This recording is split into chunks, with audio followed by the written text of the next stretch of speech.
Chapter 6. Out of the frying pan into the fire. Bilbo had escaped the goblins, but he did not know where he was. He had lost hood, cloak, food, pony, his buttons, and his friends. He wandered on, till the sun began to sink westwards behind the mountains. The shadows fell across Bilbo's path, and he looked back. Then he looked forwards, and could see before him only ridges and slopes falling towards low lands and plains glimpsed occasionally between the trees.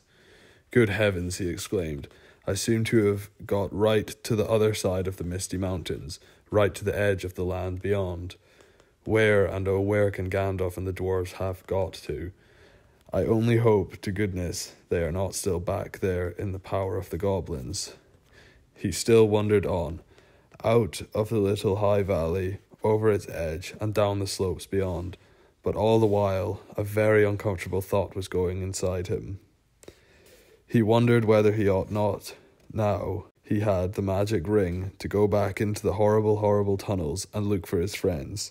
He had just made up his mind that it was his duty, that he must turn back, and very miserable he felt about it, when he heard voices. He stopped and listened. It did not sound like goblins, so he crept forwards carefully.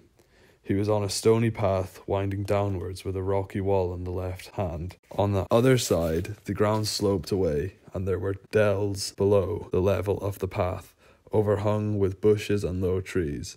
In one of these dells, under the bushes, people were talking. He crept still nearer, and suddenly he saw peering between two big boulders a head with a red hood on it. It was Balin, doing lookout.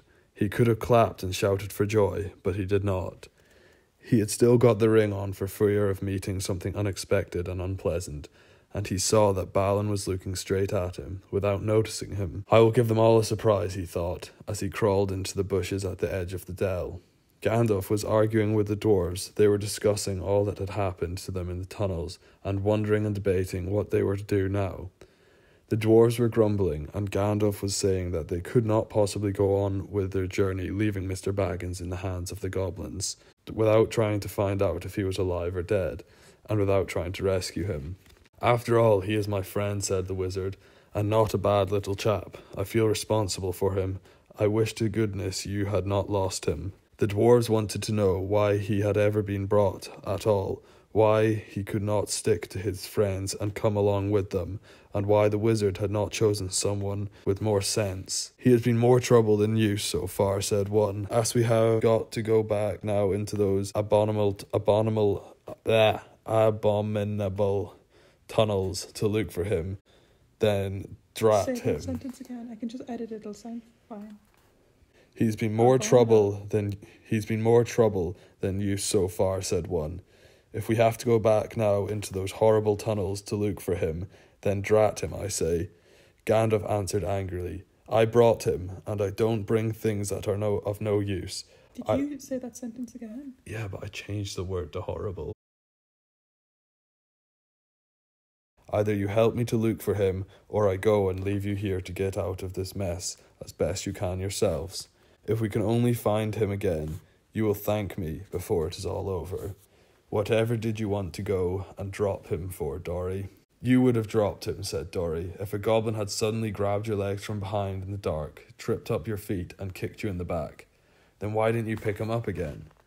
"Good heavens, can you ask? Goblins fighting and biting in the dark, everybody falling over bodies and hitting one another. You nearly chopped off my head with Glamdring, and Thorin was stabbing here and there everywhere with Ocrist. All of a sudden you gave one of your blinding flashes, and we saw the goblins running back yelping. You shouted, 'Follow me, everybody,' and everybody ought to have followed. We thought everybody had. There was no time to count, as you know quite well, till we had dashed through the gate guards out of the lower door, and helter-skelter down here. And here we are, without the burglar." "And here's the burglar," said Bilbo, stepping down into the middle of them and slipping off the ring. Bless me, how they jumped. Then they shouted with surprise and delight. Gandalf was as astonished as the rest of them, but probably more pleased than all the others. He called to Balin and told him what he thought of a lookout man who let people walk right into them like that without warning. It is a fact that Bilbo's reputation went up a very great deal with the dwarves after this. If they had still doubted that he was a really first-class burglar, in spite of Gandalf's word,